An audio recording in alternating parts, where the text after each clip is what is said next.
안녕하십니까 시청자 여러분. 우리가 지금까지 종교개혁사까지 교회사 여행을 있었던 하나님을 만난 사람들, 즉 회심한 사람들을 바탕으로 해서 논의를 계속 해오고 있습니다.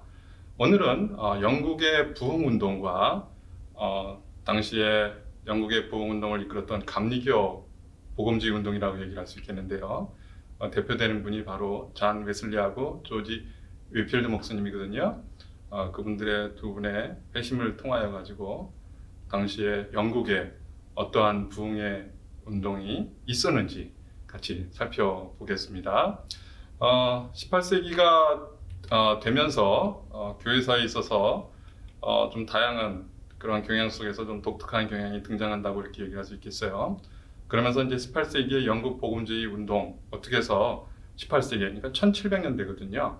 영국에 복음주의 부흥운동이 일어나게 됐는지 먼저 그 배경부터 좀 살펴보겠습니다.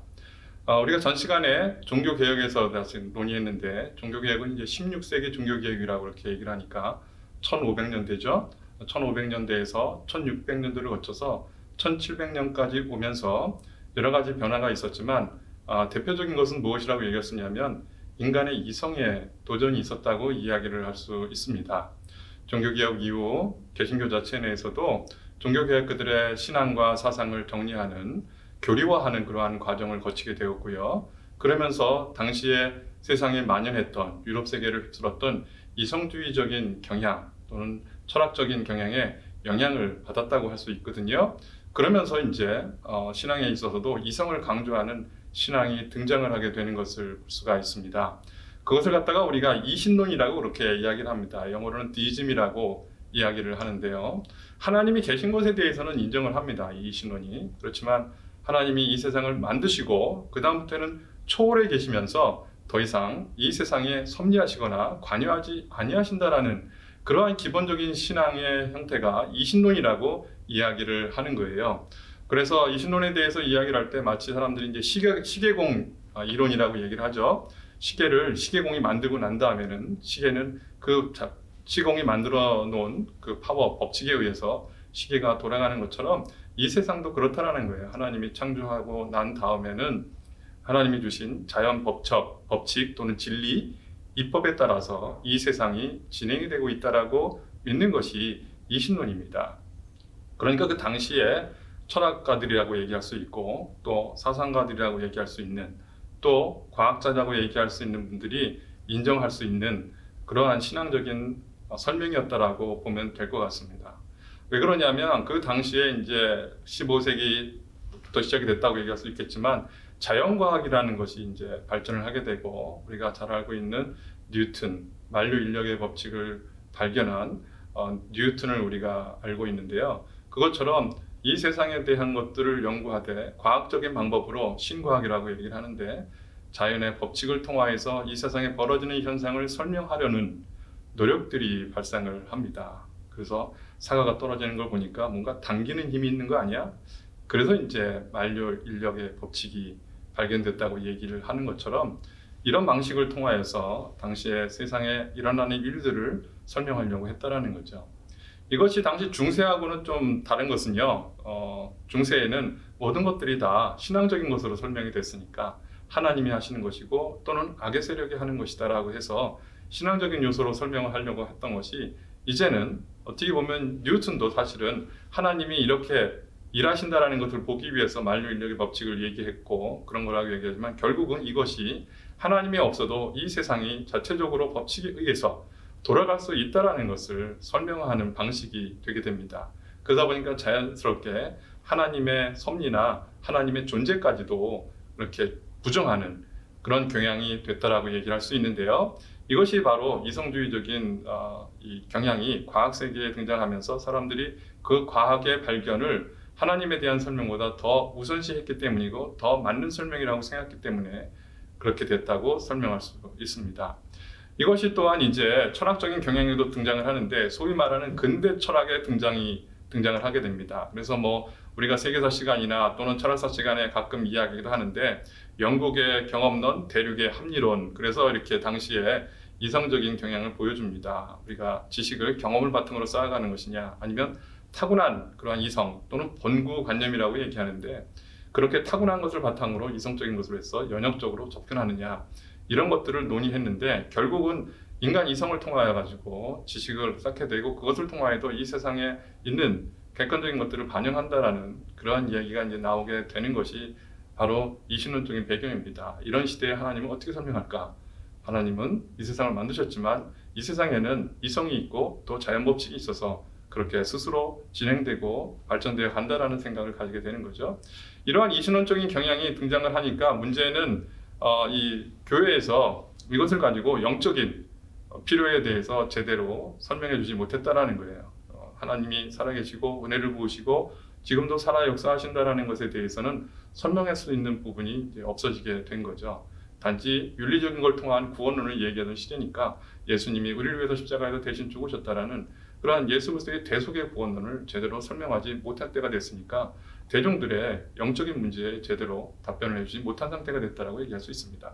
그러면서 이제 산업혁명으로 가는 과정 속에서 더욱더 빈부격차가 발생하고 사회적인 문제도 등장을 하게 되는 것을 볼 수가 있어요. 범죄적인 그런 경향이 증가했다고 얘기를 하고, 또 도덕적인 그런 타락도 만연해서 사람들이 그렇게 많이 술을 먹었던 시대라고 얘기를 합니다. 지인의 시대라고 얘기를 하죠.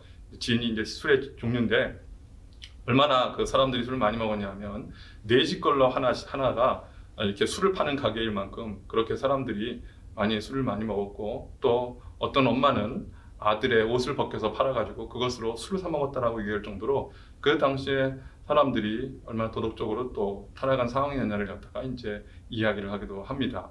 이런 가운데 다시금 예수 그리스도를 믿는 믿음으로, 즉 복음으로 사람들에게 각성을 주고 회심하게 하고 또 교회로 다시 돌아오게 하는 그런 부흥 운동이 일어나게 됩니다. 이것을 18세기에 있었던 영국의 복음주의 운동이라고 이야기를 하는데요. 이 복음주의의 기수가 됐던 분들이 바로 요한 웨슬리 그리고 조지 윗필드 목사님입니다. 두 분 다 교단적으로는 감리교적인 그런 배경이 있기 때문에 감리교의 복음주의 운동이라고 이야기를 하기도 하는 것을 볼 수가 있어요. 자, 이렇게 해서 두 분에 의해서 복음주의 부흥운동이 일어나는데, 이분들의 그 활동에 대해서 회심과의 연관성을 설명하기 위해서 하나의 사건을 먼저 이야기를 하고 여러분과 같이 논의했으면 좋겠어요. 그것은 뭐냐면 1738년 2월 1일 그때가 되면 영국의 딜이라는 항구가 있습니다. DEAL, 딜 항구라는 항구가 있는데 이제 딜이 항구 이름이에요. 거기서 이 조지 윗필드 목사님하고 그리고 웨슬리 목사님이 스쳐가듯 지나갑니다. 왜 그랬냐면 웨슬리 목사님은 성공의 사제로서, 성공의 선교사로 신대륙, 당시에 이제 지금의 미국이죠. 당시에는 이제 신대륙이라고 얘기를 하는 뉴 잉글랜드 지방이라고도 얘기를 하는 지역으로 선교사가 돼서 파견이 되어서 사역을 하고 돌아오고 있었습니다. 1735년에 출발해서 36년에 도착해서 38년까지 이렇게 사역을 하다가 이제 돌아오는 그런 가운데 있었고, 그러면서 조지 윗필 목사님이 2월 1일 날 돌아가고 2월 2일 날 신대륙을 향하여서 출발한다라는 것을 알게 되었습니다. 그 둘 간에 어떤 교제가 있었는지, 서신 연락이 있었는지 거기에 대해서는 그럴 수도 있다, 안 그럴 수도 있다 그렇게 얘기를 했는데, 어쨌든 웨슬리 목사님은 그리고 윗필 목사님은 그렇게 서로 돌아왔다는 것을 나중이라도 이제 알게 되었다라는 것을 볼 수 있습니다. 그러면서 이제 한 분은 아까 말씀드린 것처럼 웨슬리 목사님은 돌아오고 있었고, 윗필드 목사님은 신대륙을 향하여서 고아원을 위한 모금 자원을 위해서 출발을 하고 있는 상황이었습니다. 그때 둘의 상황이 좀 다르다는 것을 설명하고 싶은 겁니다. 이것이 그들의 회심과도 연결된다는 것을 이제 같이 논의하고 싶은데요. 웨슬리 그의 회심과 그리고 그의 사역에 대해서 먼저 이제 같이 살펴보겠습니다. 웨슬리 목사님은 아까 말씀드린 대로 이 신대륙에서 다시 영국으로 돌아오고 있었다고 그렇게 얘기를 하죠. 말씀드렸던 것처럼 1735년에 영국에 출발을 했고요. 1736년 이제 1월이 지나면서 신대륙에 도착을 하게 되는데, 웨슬리 목사님이 이 당시에 이 대서양을 건너면서 배에서 있었던 그의 발견에 대해서 그가 체험한 것에 대해서 우리가 많이 이제 예화로도 알게 되는데, 그게 뭐냐면 배 안에서 모라비안 교도들의 집회의 모습이었습니다. 풍랑이 굉장히 심하게 일던 1월의 어느 날 배에서 이 웨슬리 목사님은 어떻게 보면 생명의 위험 속에서 자신의 불안함을 느꼈던 것입니다. 이때 한 곳에 모여서 조용히 기도하고 있었던, 집회를 갖고 있었던 약 26명의 모라비안 교도들의 모습을 발견하게 됩니다. 그러면서 이런 도전을 받았다고 그러죠. 나는 이렇게 풍랑이 거세지는 과정 속에서 위험을 받고 걱정을 하고 근심을 하는데 저들은 어떻게 저렇게 아주 평안하게 그렇게 모여서 집회를 하고 기도를 할 수 있을까라는 것으로부터 도전을 받았다고 이야기를 합니다. 그러면서 20살부터 해서 웨슬리는 계속해서 자신의 이 율법을 통한 의에 대해서 그러니까 말하자면 걱정을 많이 하고 거기에 대한 고민이 있었다고 그렇게 이야기를 하게 됩니다. 그러면서 자기가 아직 율법 아래 있지, 과연 내가 은혜 안에 있는가, 이런 것에 대한 것을 갖다가 자꾸 생각을 하면서 더욱더 열심히 그의 신앙생활을 했다라고 이제 이야기를 하는데, 이러한 마음이 그때에도 있었던 것을 볼 수가 있습니다. 그러면서 신대륙에 도착을 해서 인디언을 위한 전도를 열심히 해나갔던 것을 볼 수가 있습니다. 그렇지만 솔직히 인디언 전도를 위해서 노력을 많이 했지만 많은 열매를 얻지는 못했습니다. 그런 가운데서 오히려 그곳에서 커다란 결실 없이 있는 가운데 소피라는 여자와 관련된 법적 송사에 어울려서 어떻게 보면 도망치듯이 신대륙을 떠나서 영국으로 돌아오는 과정이라고 이야기를 할 수 있겠어요. 그러면서 이제 그가 그곳에 있었던 사역에 대해서 그렇게 좋지 못한 인상을 가지게 된 것이고, 결국 이것 때문인지 모르겠지만 웨슬리는 이렇게 영국으로 돌아간 다음에 다시는 미국 대륙에 오지는 않았습니다. 하지만 거기서 그에게 중요한 도전이 있었던 것은 사실입니다. 그렇게 전도를 위해서 노력하고 인디언의 영혼들을 구해서 그들을 컨버트, 즉 회심시키겠다는 그러한 노력이 있었는데, 거기서 그런 사역을 하면서 모라비안 지도자였던 스판겐버그라는 목사님을 만나게 되는데요. 그 목사님과의 대화 속에서 도전을 얻게 됩니다. 간단하게 도전은 이겁니다. 뭔가 얘기 속에서 예수님에 대한 설명을 할 때 예수님이 당신을 위해서 죽으셨다라는 것을 믿습니까? 라고 얘기했을 때 이 웨슬리 목사님은 그 당시에 그랬으면 좋겠다라고 대답을 하고 있습니다. 그것을 보면 아직까지는 예수님이 나를 위해 죽으셨고 그 예수님을 믿는 믿음의 은혜로 나를 율법으로부터 자유롭게 하고 죄로부터 나를 구원한다라는 그러한 은혜에 대한 체험은, 고백은 아직까지 없었던 것이 아니냐, 이렇게 이야기를 할 수 있어요. 그런 것에 대한 더 정확한 증거로서 얘기될 수 있는 게 뭐냐면, 결국 1738년에 돌아온다고 그랬잖아요, 영국으로. 그러면서 딜이라는 항구, 아까 이제 지나친다고 그렇게 이야기를 했었는데, 그것으로 오게 되면서 그 배 안에서 이러한 한탄을 합니다. 그분이 성공회의 선교사였잖아요. 내가 이 미국 땅에 인디언들의 회심을 위해 신대륙이라는 곳에 내가 갔는데, 그러면 나는 누가 회심시켜 주겠다는 말인가? 라는 그러한 한탄을 하고 있습니다. 그러면 그런 마음으로 다시 영국으로 돌아오게 되었다라는 거죠. 이런 과정에 이제 우리가 얘기했던 딜 항구로 들어오고 있었다라는 거예요. 이런 이후에 사실 이 요한 웨슬리 목사님은 런던에서 계속해서 모라비안 교도와 관계를 갖고 그리고 집회를 참석하게 되죠. 그러면서 이제 우리가 알고 있는 유명한 웨슬리 목사님의 회심의 체험에 대한 기록을 보게 됩니다. 이 기록은 웨슬리 목사님이 자신의 그 일기로 기록을 남겼기 때문에 우리가 그 시간까지 잘 알고 있습니다. 1738년 5월 24일 약 오후 8시 45분경, 이것이 이제 웨슬리 목사님이 적어놓은 것이기 때문에 우리가 그 기록을 잘 가지고 있는데요. 그분에 보면 올더스게이트 거리를 그가 지나고 있었고, 거기서 모라비안 교도 집회에서 어떤 한 분이 마틴 루터의 로마서 주석, 서문을 읽는 것을 듣게 되었다고 얘기를 하죠. 그러면서 그거를 듣는 순간 그 마음이 이상하게 뜨거워지게 되었다라고 얘기를 하고, 그가 여태까지 고백하지 못했던 예수 그리스도가 자신을 죄와 사망에서 구원하셨다라는 확신을 가지게 되었다고 기록을 하고 있습니다. 자, 이것에 대해서 여러 가지 해석이 있습니다. 일반적으로 우리 개신교적인 그런 경향에서는 이것이 바로 웨슬리 목사님의 회심 체험이었다라고 이야기를 하는 분들이 있어요. 그 내용에 보면 그렇잖아요.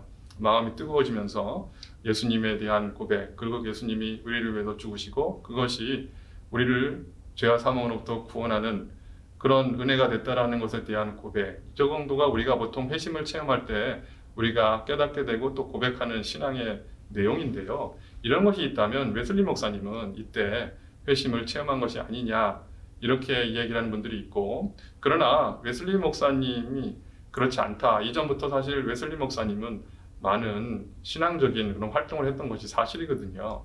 뭐 간단하게 얘기하면은 그가 대학원 다니면서 옥스퍼드 대학에서요, 대학원을 다니면서 홀리 클럽이라는 것을 조직을 해가지고 굉장히 신앙적인 그런 모습을 보여준 게 사실입니다.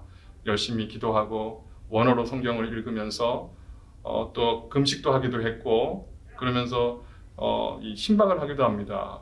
옥에 갇혀 있는 죄수들을 신방을 하기도 하고, 그 죄수들이 남겨놓은 자녀들을 갖다가 신방해서 그들을 돌보기도 한다라는 것. 사실 이게 지금 보통 신앙인이라도 그렇게 쉽게 할 수 있는 일이 아니거든요. 근데 이런 일을 꾸준히 해왔는데 벌써, 그런데 지금 와가지고 이렇게 깨달았을 때 그분이 그렇게 회심 체험 없이 그런 일을 했겠느냐, 중생의 체험 없이 그런 일을 했겠느냐고 이렇게 얘기를 하면서 이것은 회심에 대한 다시 한 번의 뜨거운 깊은 체험이었다라고 이야기를 하는 분들이 있습니다.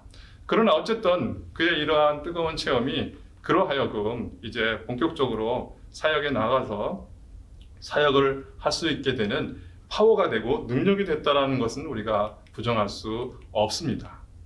자, 여기에 대해서 이제 다시 위필드 목사님으로 우리가 좀 관심을 좀 돌려봅시다. 위필드 목사님의 회심이 또 부흥운동과 어떻게 연결되냐는 걸 먼저 이제 좀 보게 되는데요.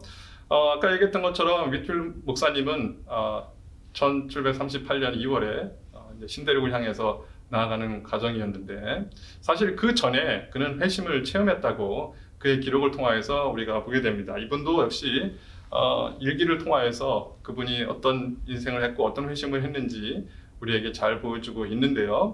그의 회심은 1735년에 있었다고 이렇게 얘기를 합니다. 사순절 기간을 지나면서, 사순절이 되면은 고기를 먹지 아니하고 또 경건하게 지내려고 노력을 하잖아요.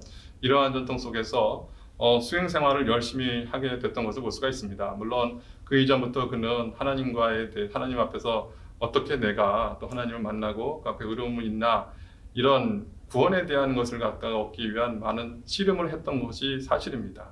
그런 씨름이 진행되는 가운데 그가 이렇게 뭐 사순절 같이 또는 뭐 신앙생활을 하면서 고행에 대한 신경을 많이 쓰고 아주 엄격한 신앙생활을 하는 과정 속에서 굉장히 아프게 됩니다. 그래서 어쩔 수 없어가지고 옥스퍼드 대학교를 다니던 과정이었는데 기숙사에 누워서 그대로 있을 수밖에 없는 상황이었죠. 그때 하나님이 주시는 생명을 체험했다고 그가 기록을 하고 있습니다. 그러면서 하나님의 영이 나를 소유하시고 나를 소유하시고 그리고 구원의 날을 나에게 인치셨다라는 그러한 것을 그가 확신하게 됐다고 이야기를 하면서 그의 체험에 대한 고백을 일기로 적고 있는 것을 볼 수가 있습니다.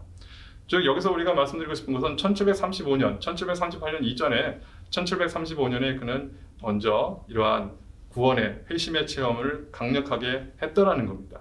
그래서 이제 결국 조지아를 향해서 또 나아가게 되는데요. 신대륙 조지아를 나가게 되는데, 그가 거기서 이 조지아까지 가는 데는 이게 그냥 뭐 며칠 걸리는 것이 아니었습니다. 심지어 몇 달이 걸리는 그런 상황이었는데, 그곳에서도 역시 그는 목회자로서 이렇게 그의 일을 하는 것을 볼 수가 있어요. 말씀을 전하는 일을 계속하고 전도를 계속합니다.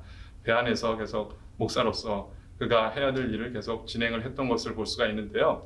처음에는 사람들이 위필드 목사님의 이러한 권면과 또는 말씀에 대해서 관심을 갖지 않았답니다. 그러나 한 사람 한 사람 말씀을 전하는 가운데 그 가운데 이제 은혜를 체험하는 사람들이 생기게 되고, 그러면서 점차 뭐 선원을 비롯해서 승객들까지도 위필드 목사님의 설교를 듣기를 원했고 또 듣는 일이 벌어지게 되는 것을 볼 수가 있습니다. 그래서 이러한 일이 얘기되죠. 그때 그 위필드 목사님이 배를 타고 갈 때 배가 세 대가 같이 출발을 했다고 합니다. 그러면서 이제 세 대가 이렇게 같이 붙어서 간다고 얘기할 수 있는데 어느 정도 항해를 위해서 떨어졌다고 얘기할 수 있겠죠.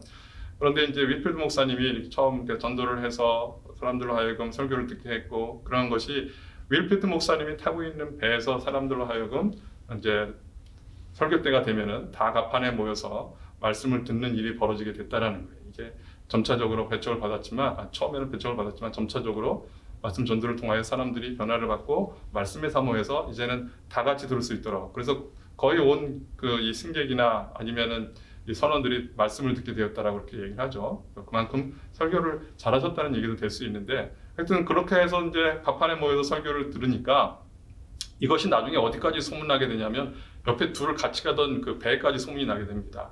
그래서 그 윗필드 목사님이 타고 있던 그 배에 설교 시간이 되면 그 설교를 들으려고 그 두 배가 윗필드 목사님이 타고 있는 배로 접근을 해서 설교를 듣는, 참 그 바다에 그 배가 설교 강단이 되고 또 선원들과 그리고 승객들이 교인들이 되는 그런 모습을 가지면서 대서양을 건너게 된다라는 거예요. 그러면서 이제 영국과 미국으로 오가면서 이분은 이제 사역을 하게 되고 말씀으로 많은 사람들에게 은혜를 끼쳤다고 그렇게 기록하고 있습니다. 오가면서 약 18,000번의 설교를 했다고 이렇게 얘기를 되는데요. 매일 한 번이나 두 번, 세 번까지 설교를 계속 하시게 되었다라는 거예요. 그래서 그 말씀을 듣는 사람들은 많은 변화를 받았고, 그래서 얼마나 설교 말씀이 이 설득력 있고 변화를 주고 은혜를 줬는지 이런 얘기가 있었답니다. 윗필드 목사님의 설교를 들어갈 때는 절대 돈을 가져가면 안 된다고 그런 얘기가 있었어요. 왜 그러냐면 모금을 위해서 설교를 하기도 하셨잖아요. 그래서 설교를 하면 사람들이 가지고 있는 돈을 다 헌금을 했기 때문에 그 정도로 은혜를 받게 되고 또 변화를 받게 되었다라는 얘기를 합니다. 심지어 어떤 사람은 돈을 가지고 있지 않아서 옆에 있는 사람한테 친구에게 돈을 꿔서 헌금을 하려고 했던 그런 예화도 있는 것을 볼 수가 있습니다. 그만큼 설교에 있어서 아주 생생한 설교였고 또 설득력이 있고 우리의 마음을 움직이는 설교였다라고 이렇게 평가를 받고 있습니다. 그래서 심지어는 예수님을 믿지 않는 신앙인이 아닌 회의주의적인 철학자, 하나님을 믿지 않는 그러한 철학자도 윗필드 목사님의 설교는 먼 곳이라도 가서 들을 만한 설교라고 평가를 했을 만큼 설교로서 귀한 사역을 했던 분이라고 이제 얘기가 되는데요. 중요한 것은 이분이 조나단 에드워즈에게 설교할 기회가 있어서, 그러니까 이 신대륙에서 설교를 했잖아요. 그래서 당시에 신대륙이 뉴 잉글랜드 지방을 중심으로 해서 그다음에 이제 중부 식민지 그리고 남부 식민지가 있었는데 거기를 이제 오르락내락하면서 설교를 해줬던 분이에요. 그래서 굉장히 이제 많은 지역을 움직이며 설교를 했는데 결국은 그런 사역 때문에 결국 나중에는 소천을 하시게 됩니다. 많은 사람들에게 설교를 하고 그리고 마지막 이제 어떻게 모르셨겠죠. 그렇지만 마지막 밤이 되는데 그때 이제 쉬러 올라가는데 사람들이 그래도 윗필드 목사님의 설교를 듣겠다고 모여듭니다.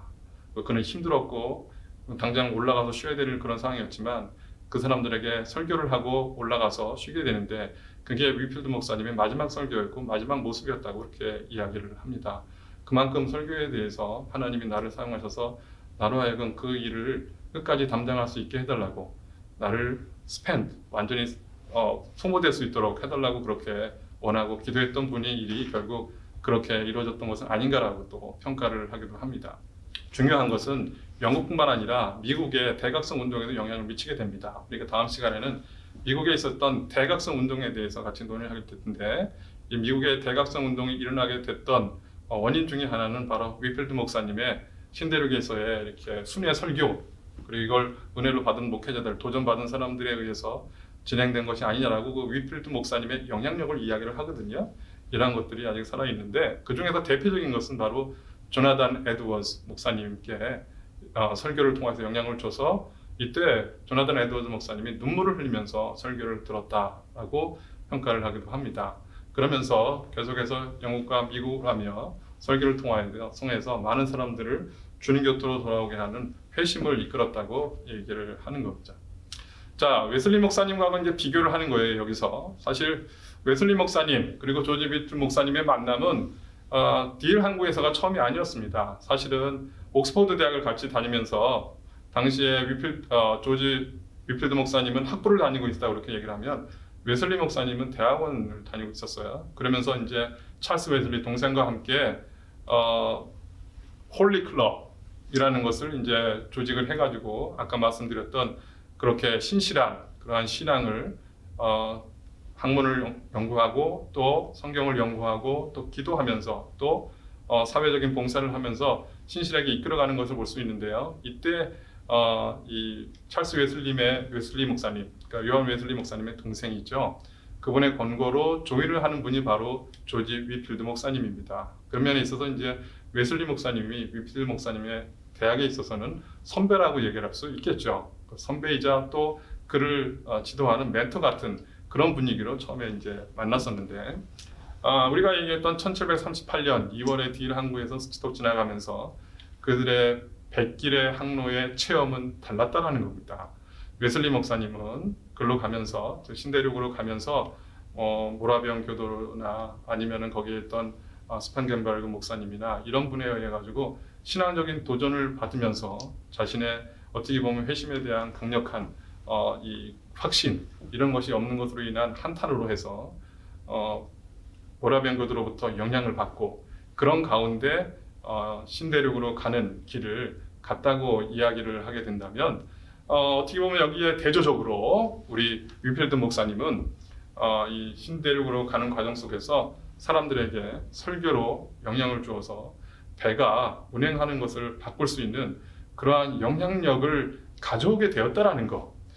이런 것에 대해서 우리가 어떻게 이야기를 할 수 있을까요? 라고 했을 때 두 분 가운데 달랐던 것은 회심의 체험이라고 이제 얘기를 할 수 있겠죠. 물론 회심의 체험이 결국 그 두 분에 있어서의 다른 면이라고 하지만 그것 때문에 완전히 달라졌다고 얘기할 수 있는 것, 뭐 그게 꼭 맞다라고 얘기할 수는 없겠지만 어쨌든 간에 그들 간에 다른 점이 있었다고 얘기를 한다면 웨슬리 목사님은 아직까지는 그러한 예수 그리스도의 의에 대한 그런 깨달음이 확신이 아직 없는 상태였고 아니면 그 당시까지는 없는 상태였고 그러나 우리 위필드 목사님은 확실한 그런 회심 체험이 있었다라는 걸 얘기를 했을 때 이런 회심 체험이 결국은 능력, 그가 하는 사역까지의 능력에도 변화를, 그 당시의 상태를 좌우하는 그러한 원인이 아니었겠느냐라고 이야기를 할 수 있다는 거죠. 이것에 대한 어떻게 보면 증거로서 나올 수 있는 것이 뭐냐면 이렇게 1738년 5월 달에 회심의 체험을 강하게 한 아니면 회심의 능력을 강하게 체험한 이러한 웨슬리 목사님은 1739년부터 5개 집회를 시작을 하게 됩니다. 윌피드 목사님이 권면을 해서 1739년부터는 5개 집회를 시작을 하게 됐다라고 하는데 이 5개 집회를 통하여서 많은 사람들을 주님의 곁으로 인도하고 즉 그들에게 회심을 할 수 있도록 말씀으로 그들에게 권면했고 그래서 부흥을 가져왔다고 이야기를 합니다. 이걸 통하여서 당시에 영적으로 침체했던 18세기 영국 상황이라고 그렇게 얘기를 했잖아요. 많은 부흥, 복음주의적인 부흥을 가져오게 되는데요. 이것을 18세기 영국의 부흥운동, 복음주의 부흥운동이라고 얘기를 하고 거기에 회심을 체험한 두 분이 있었다고 이제 이 얘기를 하는 것인데 웨슬리 목사님도 결국 이렇게 회심을 체험한 이후에 나중에는 어떻게 보면 윈필드 목사님보다 더 이름을 남기게 되었죠. 그 이유는 이제 우리가 얘기하는 감리교 교단을 형성하는 일을 했기 때문에 그렇습니다. 물론 그분은 돌아가시는 그날까지 감리교로 따로 교단을 세우는 것을 반대했습니다. 하지만 그 뒤를 따르는 분들이 감리교 교단을 성공회로부터 갈라져서 형성을 하게 되는 것을 볼 수가 있거든요.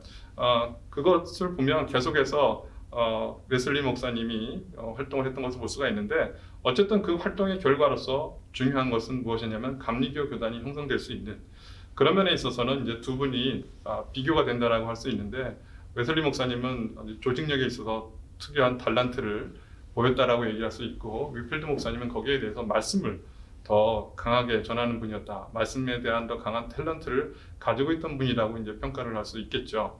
그러면서 이제 우리가 또 볼 수 있는 것은 웨슬리 목사님이 그 이후로 강한 부흥의 불길을 영국에 일으키는데 커다란 기여를 했다라는 것을 얘기를 합니다. 그래서 매년 4,000마일을 여행을 했다라고 그렇게 얘기를 하고 생애 20만 마일을 갖다가 여행을 했답니다. 복음을 전하기 위해서.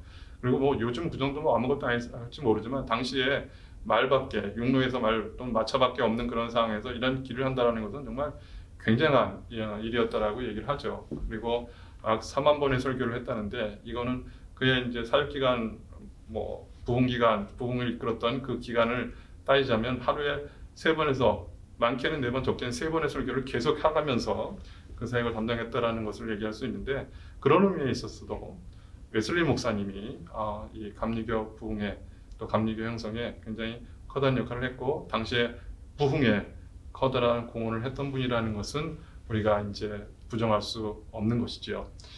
이런 면에 있어서 우리가 이제 당시에 부흥운동이 왜 필요했나라는 것을 이제 우리가 또 한번 돌아볼 필요가 있습니다. 말씀드렸던 것처럼 각 시대에 도전이 있었다고 그렇게 얘기를 했죠. 이때 감리교 부흥이 일어나기 위해서 그 당시에 시대에 대한 도전이 있었는데 그것은 바로 이성적인 것을 바탕으로 했을 때 신앙을 얘기를 했을 때 이런 것에 대해서 우리가 교회가 어떻게 대응을 해야 되느냐라는 것이 당시에 18세기 영국의 교회의 숙제였다라고 이야기를 할 수 있습니다. 이성주의가 되면서 하나님의 섭리나 예수 그리스도의 십자가의 대속에 대한 교리가 약해지면서 인간의 윤리나 인간의 이성을 강조하는 차원에 우리가 과연 그걸 통하여서 구원을 얻을 수 있을까? 이런 것을 갖다 얘기를 할 수 있는데 이러한 영적인 침체기라고 얘기를 할 수 있겠죠. 인간의 이성이나 인간의 윤리는 높아졌다고 얘기할 수 있지만 영적인 침체기를 맞이하는 상황 속에서 이것을 우리가 교회의 신앙을 어떻게 다시 전하고 회복을 할 수 있느냐 이런 면에 있어서 이제 다시금 복음주의적인 부흥이라고 이야기를 하는 건데요. 그것은 무엇보다도 회심에 대한 강조였다고 얘기를 할 수 있겠죠. 믿음, 그러니까 죄를 회개하고 다시 예수 그리스도를 믿는 믿음, 그것이 결국 우리를 구원한다라는 그런 메시지가 되는 거죠. 그런 것이 이제 외쳐지게 되었다라고 얘기할 수 있는데 그 메시지를 외칠 때 먼저 이렇게 우리가 얘기했던 윌프리드 목사님이나 웨슬리 목사님도 이런 회심에 대한 분명한 체험이 있었다라는 것, 이것을 바탕으로 해서 다시 말씀드리지만 영적으로 침체한 18세기 영국의 복음주의적인 부흥을 가져오게 됐다라고 평가를 하고 있습니다. 이런 면에 있어서 어떻게 보면 두 분의 개인적인 사역의 경향의 비교라고 결과의 비교라고도 얘기할 수 있지만 웨슬리 목사님 자체에서도 그가 얼더스페이터의 회심 체험이 있기 전과 있은 후라는 것은 상당히 우리가 눈에 부여했을 정도로 이렇게 확연하거든요. 그래서 이제 웨슬리 목사님에 대해서 이제 얘기를 할 때 웨슬리 목사님의 유명한 얘기가 뭐냐면 세계가 내 교구다라는 그러한 이야기로서 굉장히 요즘도 목회자들이나 또 교회에 도전을 주는 그런 메시지가 되는데 사실은 웨슬리 목사님이 열심히 사역을 하다 보니까 당시에 그 성공의 목사님들이 그것을 싫어해서 이 교회를 더 이상 빌려주지 않는 거예요. 그래서 이제 5개 집회까지 하게 됐다라는 거예요. 그러니까 나중에는 이제 이 교구 목사님들이 이 웨슬리 목사님을 따진 거죠. 웨슬리 목사님이 아직까지는 그때까지는 성공에 있었으니까 그러면서 네 교구에 가서 그 교구 목회자로서 사역을 하라고 그렇게 이야기를 하니까 내 교구는 세계라고 그렇게 이야기를 했다라고 얘기를 하는데 어떻게 보면 그 당시에 이 교회들이 어떻게 보면 당시의 성공회가 영적인 탄력성을 잃었다고 얘기를 한다고 그랬잖아요. 그런 과정 속에서 얼마나 웨슬리 목사님이 어려운 가운데서 또 자기의 사역을 감당을 했는가를 갖다가 이제 보여주는 그러한 예화라고 얘기를 할 수 있습니다. 그만큼 또 웨슬리 목사님도 회심 이후에 커다란 사역을 했고 또 열심을 다한 사역을 했다라는 것, 이것이 이제 우리가 웨슬리 목사님의 당시에 복음주의 운동의 공헌이라고 이야기를 하니까 지금 말씀드리고 싶은 것은 개인적으로도 회심을 체험하는 것과 회심 이후라는 부분과 그리고 윌프리드 목사님 개인적으로 회심을 체험한 이후에 그의 사역이 보여줬던 영향력, 이런 차원에서 이러한 두 분의 회심의 체험을 통하여서 당시에 필요했던 숙제, 당시 이성주의적이고 이신론적인 그러한 교회의 영적인 쇠퇴 가운데 어떻게 다시금 교회의 영적인 활력을 쇄신할 수 있느냐, 이런 것에 대한 행전으로서 이 두 분의 부흥운동이 있었다라고 얘기를 하는 겁니다. 우리도 역시 주님을 만나는, 그리고 주님이 우리의 죄를 다 담당해 주셨다라는 이러한 회심을 체험한 그런 가운데 생명력을 느꼈고 그 생명력을 나눴던 사람들이라고 평가할 수 있겠습니다. 자, 오늘은 여기까지 18세기 영국에 있었던 감리교 운동을 중심으로 한 복음주의 부흥운동에서 같이 나누었습니다. 여러분 수고하셨습니다. 감사합니다.